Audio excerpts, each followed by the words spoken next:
चलो नमस्कार मित्रों, આપણે ચેપ્ટર નંબર 1 ની અંદર ગયા અઠવાડિયે જે સવાલોનો અભ્યાસ કર્યો એ સવાલોમાં એક તો હતો કે 1453 ની અંદર તુર્ક મુસ્લિમોએ કોન્સ્ટન્ટિનોપલનો જીતી લેતા યુરોપ અને ભારત વચ્ચેનો જે વ્યાપાર હતો એ વ્યાપાર અટકી પડ્યો અને એટલા માટે પોર્ટુગીઝથી અનેક સાહસિકો વીરોએ અનેક નાવિકોએ ભારત તરફ આવવાનો જળમાર્ગ શોધવાનો પ્રયાસ કર્યો, પરંતુ 1498 માં આ સફળતા વાસ્કો દ ગામાને મળી હતી। ત્યાર પછી બાળકો પોર્ટુગીઝો આવ્યા પછી ભારતમાં બીજી પ્રજાઓ પણ આવી, જેમાં વલંદાઓ હતા, અંગ્રેજો હતા, ફ્રેન્ચો હતા અને આ જ પ્રજાઓ વચ્ચે ભારતમાં સત્તા સંઘર્ષ થયો અને સત્તા સંઘર્ષની અંદર અંગ્રેજો સર્વોપરી બન્યા અને એમણે ધીમે ધીમે વ્યાપારની શરૂઆત કરી અને વ્યાપારની સાથે સાથે તેઓ ભારતમાં સત્તા પણ જમાવતા ગયા અને એમણે અનેક બંદરો અને મથકોને પોતાના સંસ્થાનો બનાવ્યા। તો આટલો અભ્યાસ આપણે ગયા વીકની અંદર કરેલો છે।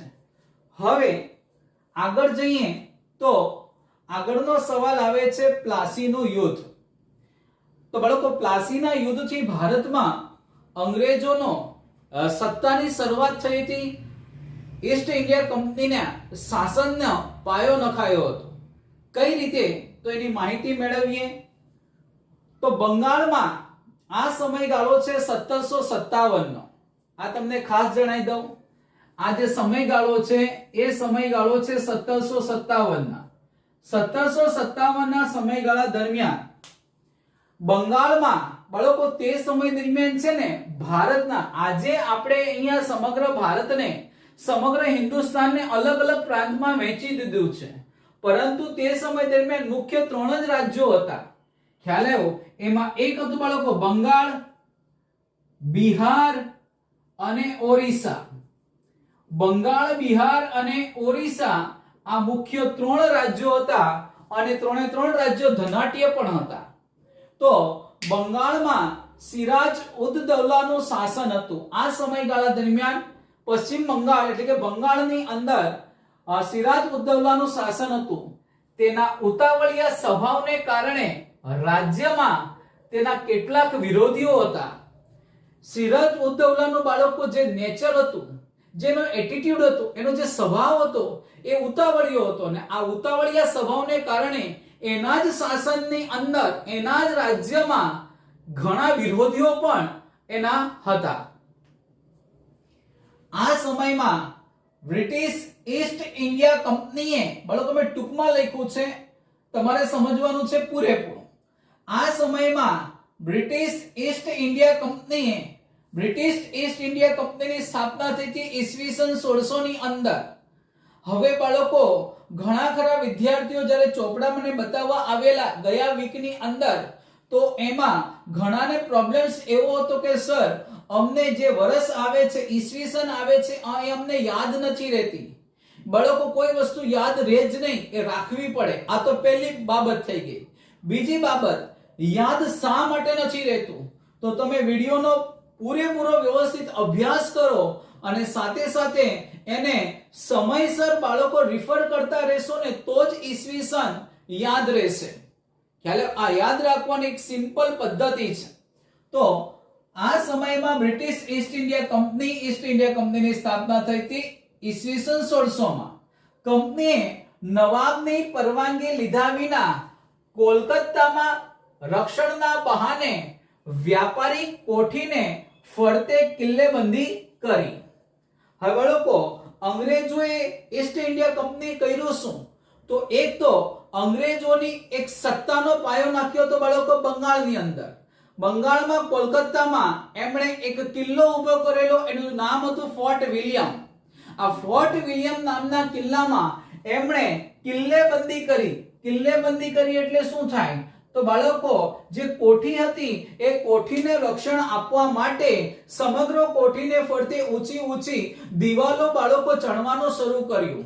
પણ પ્રશ્ન ક્યાં સર્જાયો, જો આ કિલ્લેબંધી સિરાજ ઉદ્દૌલાની નવાબની પરવાનગી લીધી હોત ને તો બાળકો કોઈ પ્રશ્ન સર્જાયો ન હોત.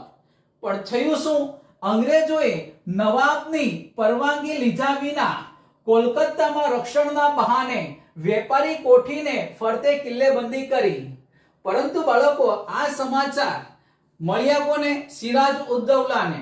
અને એમના શાસનમાં એમના સમયગાળા દરમિયાન નેતૃત્વ હેઠળ બાળકો પરવાનગી ન લીધી અને સાથે સાથે બાળકો તે ઉતાવળિયા સ્વભાવ, અને જેથી આ સમાચાર સિરાજ ઉદ્દૌલાને જાણ થતા બાળકો આ કિલ્લેબંધી એમણે તોડી નાખી.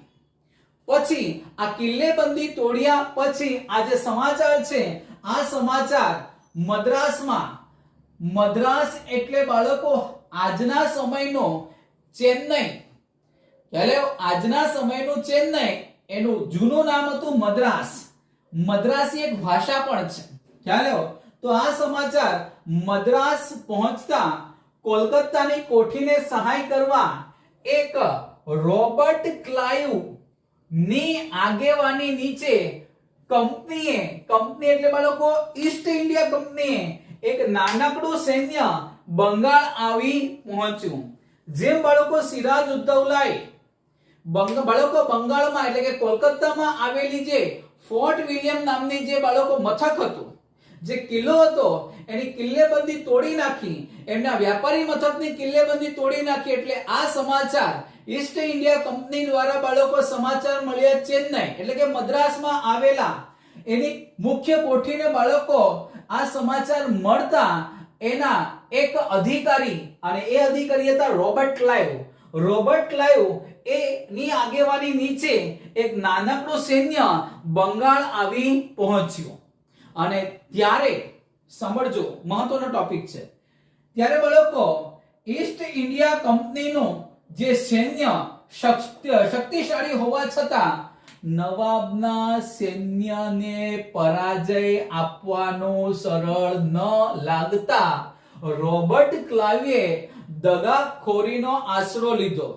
રોબર્ટ ક્લાઇવ બાળકો કોલકાતામાં આવ્યા પોતાનું સૈન્ય લઈને, પરંતુ જ્યારે સિરાજ ઉદ્દૌલાનું જે સૈન્ય જોયું અને એ સૈન્યની બાળકો બરોબરી રોબર્ટ ક્લાઇવનું સૈન્ય કરી શકે તેમ ન હતું. એટલે ટૂંક અને ટચમાં તમને કહી દઉં, જો એ સમય દરમિયાન રોબર્ટ ક્લાઇવ પોતાના લાવેલા સૈન્ય સાથે જો સિરાજ ઉદ્દૌલાના બાળકો સૈન્યનો સામનો કોઈ હિસાબથી કરી શકે એમ ન હતી. જો એ યુદ્ધ થાય તો ડેફિનેટલી બાળકો રોબર્ટ ક્લાઇવનું સૈન્ય અને રોબર્ટ ક્લાઇવ સહિત બાળકો બધાનો પરાજય થઈ જાય અને બાળકો ન્યા યુદ્ધ પણ પૂર્ણ થઈ જશે. પરંતુ રોબર્ટ ક્લાઇવ બાળકો એમણે પોતાનું સૈન્ય અને સિરાજ ઉદ્દૌલાનું સૈન્ય જોતા એમને ખ્યાલ આવી ગયો કે આપણે યુદ્ધમાં જીતી શકીએ એમ ન હતું. આવું કોણે વિચાર્યું? રોબર્ટ ક્લાઇવે. પછી બાળકો એમણે શું કર્યું? એમણે એટલે બાળકો રોબર્ટ ક્લાઇવે એક દગાખોરીનો આશરો લીધો. ખ્યાલ આવ્યો? એક બાળકો શું દગાખોરીનો આશરો લીધો. બાળકો આપણો ભારતનો વિનાશ આના લીધે જ થયો છે. આજે બાળકો એ સમય દરમિયાન તો હતા જ, કેટલાક બાળકો દેશદ્રોહી હતા, આ દેશદ્રોહી જ કહેવાય. ખ્યાલ આવ્યો? અને એ સમય દરમિયાન હતા, આજે પણ આપણા દેશની અંદર આવા દેશદ્રોહી છે અને એના કારણે બાળકો આપણા દેશનો આ ટુકડે ટુકડે વિનાશ થઈ રહ્યો છે. એની પાછળનું રીઝન પણ આ છે. કારણ કે ઇતિહાસને જુઓ ને તો આ ઇતિહાસ આપણને બાળકો ઘણો સૂચવે છે કે હજી એક સારા ભારતના નિર્માણ કરવા માટે આવા દગાખોરી, આવા દેશદ્રોહો માટે બાળકો ખાસ કડક સજા થવી જોઈએ. તો બાળકો ટોપિક પર ફરી પાછા જઈએ તો રોબર્ટ ક્લાઇવે બાળકો એક દગાખોરીનો આશરો લીધો અને નવાબને પરાજય આપવા એક ષડયંત્ર ઘડી નાખ્યું. ખ્યાલ આવ્યો? એવી એક કૂટનીતિ ઘડી નાખી. કોણે? રોબર્ટ ક્લાઇવે. રોબર્ટ ક્લાઇવે બાળકો એક ષડયંત્ર ઘડી નાખ્યું, એક કૂટનીતિ ઘડી નાખી, જેમાં સિરાજ ઉદ્દૌલાના બાળકો સેનાપતિ હતા. કારણ કે સેનાનો સમગ્ર આધાર સેનાપતિ પર હોય. એના જે સેનાપતિ હતા મિર્જાફર, બાળકો એ મિર્જાફરને રાજા બનવાની લાલચ આપવામાં આવી અને સાથે સાથે શેઠ અમીચંદને કાવતરામાં સામેલ કરવામાં આવ્યા. અને બાળકો હવે આ જે સેનાપતિ મિર્જાફર હતી એને શું લાલચ આપવામાં આવેલી કે જો યુદ્ધમાં તું બેદરકાર રહેશે, યુદ્ધમાં તું યોગ્ય કામ નહીં કરે કે યુદ્ધની અંદર તું યોગ્ય યુદ્ધ નીતિ નહીં અપનાવે તો અમે તમને રાજા બનાવી દેશું, બંગાળનો નવાબ બનાવી દેશું, એવી લાલચ આપવામાં આવી. અને બાળકો છેલ્લે મિર્જાફર જે સેનાપતિ હતો એને આ બાબત માન્ય રાખી. એને લાલચમાં બાળકો યુદ્ધના સમય દરમિયાન પોતાની બાળકો યુદ્ધ નીતિ અપનાવી નહીં. અને આ યુદ્ધને કારણે બાળકો થયું શું તો આગળ જુઓ. આગળ છે બાળકો, ત્યાર પછી આ બધી વાત, આ ષડયંત્ર ગોઠવાઈ જતા અંગ્રેજોએ ઈસ્ટ ઇન્ડિયા કંપનીએ શું કર્યું તો ઈસ્ટ ઇન્ડિયા કંપનીએ એવું બહાનું બતાવ્યું કે સિરાજ ઉદ દૌલા અમને વ્યાપાર કરવામાં કનડગત કરે છે. શું કરે છે? કનડગત કરે છે, એટલે કે હેરાન પરેશાન કરે છે, અમને વ્યાપાર કરવા દેતા નથી એવું બહાનું કાઢ્યું. અને પશ્ચિમ બંગાળમાં આવેલું મુર્શિદાબાદથી કેટલાક અંતરે બાળકો એક પ્લાસી નામનું ગામ છે. આ પ્લાસી નામના ગામમાં 23મી જૂન 1757 ના દિવસે 23મી જૂન 1757 ના દિવસે ઈસ્ટ ઇન્ડિયા કંપનીએ એવું બહાનું કાઢ્યું કે સિરાજ ઉદ દૌલા અમને વ્યાપારમાં કનડગત કરે છે, હેરાન પરેશાન કરે છે. અને 23મી જૂન 1757 ના દિવસે પ્લાસીના ગામના એક મેદાનમાં આ યુદ્ધ બાળકો કરવામાં આવ્યું. યુદ્ધ થયું જેમાં એક બાજુ સિરાજ ઉદ દૌલાની સેના હતી અને બીજી બાજુ રોબર્ટ ક્લાઇવનું લશ્કર હતું. પરંતુ બાળકો આ યુદ્ધની જે નીતિ હતી, જે ષડયંત્ર હતું એ અગાઉથી જ બાળકો ગોઠવાઈ ગયું હતું. જેમાં યુદ્ધમાં જે પ્રમાણે બાળકો અગાઉથી નક્કી થયું કે મિર્જાફર બાળકો નિષ્ફળ રહ્યો અને એના કારણે બાળકો સિરાજ ઉદ દૌલાનો બાળકો પરાજય થયો. અને બાળકો આ યુદ્ધ માત્ર અડધા દિવસની અંદર જ અંગ્રેજોએ જીતી લીધું. ઈસ્ટ ઇન્ડિયા કંપનીએ જીતી લીધું. આ યુદ્ધ પછી અંગ્રેજોને બાળકો બંગાળમાં 24 પરગણાની જામીનની જાગીરદારી પ્રાપ્ત થઈ, માલિકી પ્રાપ્ત થઈ. અને સાથે સાથે આ રીતના બાળકો ઈસ્ટ ઇન્ડિયા કંપનીનો ભારતમાં સત્તાનો પાયો નખાયો. જો થઈ ગયું છે બાળકો, આપણે એને બદલી નથી શકવાના, પરંતુ જો મિર્જાફર ફૂટા ન હોત, તમારી ભાષા ફૂટા ન હોત, બરાબર, અને આ યુદ્ધમાં અંગ્રેજોનો જો પરાજય થયો હોત તો બાળકો આજે ભારત દેશની સ્થિતિ આના કરતા કંઈક બેટર હોત. કારણ કે એ પછી બાળકો અંગ્રેજોએ આપણામાં ગુલામી ભોગવી. 200 વર્ષની ગુલામી પછી બાળકો ભારત દેશ આઝાદ થયો. બહેનો અને ભાઈઓ, હું તમને કહી દઉં, આના માટે પણ આપણે જ ઘણા જવાબદાર છે. કારણ કે આપણા દેશમાં આવા મિર્જાફર જેવા સેનાપતિ કે થોડી લાલચને કારણે આખા દેશનો બાળકો વિનાશનો એક પાયો નખાઈ ગયો. જો એ બાળકો લાલચમાં ન ગયા હોત તો યુદ્ધમાં બાળકો ડેફિનેટલી અંગ્રેજોનો પરાજય થયો અને આપણી ભારતની સ્થિતિ કોઈ દિવસ બાળકો આપણે 200 વર્ષની ગુલામીમાંથી પસાર થવું પડ્યું ન હોત. ચલો, થઈ ગયું છે, કઈ વાંધો નહીં. આઝાદીને બાળકો આજે 73-74 વર્ષો થયા છે, પણ બાળકો આટલા સમયગાળામાં પણ ભારત દેશે જે પ્રગતિ કરી છે ને, એ વિશ્વના કોઈ દેશે પ્રગતિ નથી કરી. એનું કારણ છે દેશના નાગરિકોનો બાળકો પ્રચંડ પુરુષાર્થ. અને આ પ્રચંડ પુરુષાર્થને કારણે આપણો દેશ ફરી પાછો બાળકો પહેલા કરતા સારી પોઝિશનમાં અને પરિસ્થિતિમાં આવે છે. એ આપણા માટે એક સારી બાબત છે. ચલો, હવે ફરી પાછા આપણે ટોપિક પર જઈએ બાળકો. બક્સરનું યુદ્ધ. આ બંને યુદ્ધ બાળકો જો પરીક્ષાની અંદર પ્રિલિમિનરી એક્ઝામમાં તમને એકાદ યુદ્ધ હશે જ, કા પ્લાસીનું યુદ્ધ કા બક્સરનું યુદ્ધ. કારણ કે આ ચેપ્ટરના આ બંને સવાલ ખૂબ મહત્વના છે. બક્સરનું યુદ્ધ એ બક્સરના મેદાનમાં થયું તો એટલા માટે એને બક્સરનું યુદ્ધ કહે છે. સાંભળજો, અંગ્રેજોએ મિર્જાફરને બંગાળનો નવાબ બનાવી તેની પાસેથી જુદા જુદા બહાના નીચે પુષ્કળ ધન મેળવ્યું. કારણ કે બાળકો પ્લાસીનું યુદ્ધ પૂરું થયું, પછી બંગાળનો નવાબ કોણ બનશે? તો બાળકો ષડયંત્ર અનુસાર, આ સમજવામાં સરળતા બને ને બેનો ભાઈઓ, એટલા માટે છે ને સાથે ચલાવવું પડે છે. તો ષડયંત્રમાં એવું જ નક્કી થયેલું કે મિર્જાફર સેનાપતિ તરીકે નિષ્ફળ રહેશે. એ નિષ્ફળ રહ્યા, સિરાજુદ્દૌલાનો પરાજય થયો. હવે બંગાળનો નવાબ કોણ બનશે? તો અગાઉથી નક્કી થયેલા પ્રમાણે અંગ્રેજોએ મિર્જાફરને બંગાળનો શું બનાવ્યો? નવાબ. અને બંગાળનો નવાબ બનાવીને એમની પાસેથી જુદા જુદા બહાના નીચે પુષ્કળ ધન મેળવ્યું. હવે વાત થઈ પાછું બાળકો, અને વધુ અધિકારો મેળવવાની લાલચમાં હજી બાળકો અંગ્રેજોને વધુ અધિકાર જોતા હતા, અને આ વધુ અધિકારો મેળવવાની લાલચમાં ઈસ્ટ ઇન્ડિયા કંપનીએ મિર્જાફરને ખસેડીને બંગાળનો નવાબ કોને બનાવી દીધો? મીર કાસિમને. કોને બનાવી દીધો? મીર કાસિમને બાળકો બંગાળનો નવાબ બનાવી દીધો. કંપની માટે મીર કાસિમ તો એ મિર્જાફર કરતા પણ વધુ મહત્વાકાંક્ષી સાબિત થયો, અને તેથી મીર કાસિમને બાળકો કંપનીને ડર લાગતો હતો. હવે બાળકો સાંભળજો, પહેલા સિરાજુદ્દૌલા પછી બાળકો મિર્જાફરને બંગાળનો નવાબ બનાવ્યો, અને મિર્જાફર પાસેથી ઘણા બધી બાળકો એમણે ધન, પુષ્કળ ધન મેળવ્યું, પણ વધુ અધિકારો જોતા હતા. એ વધુ અધિકારો જોવાની બાળકો મેળવવાની લાલચમાં અંગ્રેજોએ મિર્જાફરને બાળકો ખસેડી નાખ્યો અને મીર કાસિમને બનાવ્યો. પણ બાળકો મીર કાસિમ તો છે ને એ મિર્જાફર કરતા પણ ચડિયાતા હતા.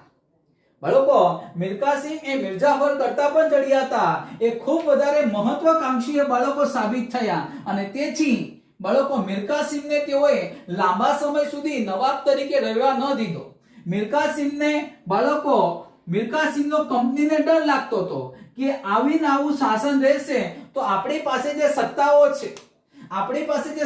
છે, સત્તાઓ પાછી છીનવાઈ જશે અને નવાબ પાસે ચાલી જશે. અને એટલા માટે મીર કાસિમને બાળકો મીર કાસિમનો ડર લાગતા કંપનીએ એમને નવાબ પરથી હટાવી દીધો. ફરી પાછો બાળકો નવાબ તરીકે કોને બનાવી દીધો? મિર્જાફરને. પણ બાળકો મીર કાસિમ ત્યાં જ અટકી પડે એમ નહોતા. મીર કાસિમે શું કર્યું? તો મીર કાસિમે અવધના નવાબના શરણે ગયા, અને આ સમય દરમિયાન બાળકો અવધમાં મુગલ બાદશાહ શાહ આલમનું શાસન હતું. અને આથી બાળકો શાહ આલમે મીર કાસિમને બાળકો સહકાર આપ્યો, અને એમણે અંગ્રેજો સામે યુદ્ધની નીતિ તૈયાર કરી, અને ત્રણેય સંયુક્ત રીતે બાળકો કંપનીના શાસનનો કરવાનો અંત કરવાનો બાળકો નિર્ણય લીધો. અને ત્રણેય સંયુક્ત રીતે બાળકો કોની સામે લડ્યા બાળકો? અંગ્રેજો સામે, ઈસ્ટ ઇન્ડિયા કંપની સામે લડ્યા. અને એ સમયગાળો તો બાળકો 22 ઓક્ટોબર 1764. જોજો, પહેલું જે યુદ્ધ થયું હતું 23 જૂન 1757 જે પ્લાસીના મેદાનમાં થયું હતું, અને પછી યુદ્ધ થયું હતું એ બક્સરના મેદાનમાં 22મી ઓક્ટોબર 1764 માં. અને આ શાહ આલમ છે, મીર કાસિમ છે બાળકો, એમની સેના એ અંગ્રેજો સામે લડેલી. પણ બાળકો બક્સરના મેદાનનું પણ પરિણામ એ જ આવ્યું કે તેમણે બાળકો બક્સરના મેદાનમાં આજે મુગલ બાદશાહ શાહ આલમ છે, મીર કાસિમ છે, એમની સેનાનો પરાજય થયો અને અંગ્રેજોનો વિજય થયો. અને આ અંગ્રેજોના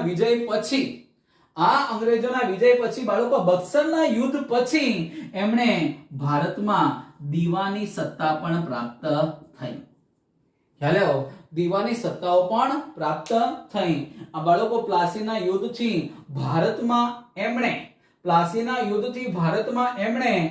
બ્રિટિશ સત્તાનો પાયો નખાયો, અને બક્સરના યુદ્ધથી બાળકો બંગાળ, બિહાર અને ઓરિસ્સામાં એમને દીવાની સત્તાઓ પ્રાપ્ત થઈ. અને ધીમે ધીમે પછી બાળકો કંપનીનો શાસન વિકસતો ગયો. એક બાજુ બાળકો અંગ્રેજો મજબૂત થતા ગયા, બીજી બાજુ બાળકો આપણો દેશ એક ગુલામી અવસ્થામાં ભોગવતો ગયો. હવે પછી બાળકો કંપની શાસનનો વિકાસ વિશે આપણે ભણીશું. બરાબર? રહી વાત બાળકો હોમવર્કની, તો તમારે એક વખત હોમવર્કમાં લખવાનું રહેશે.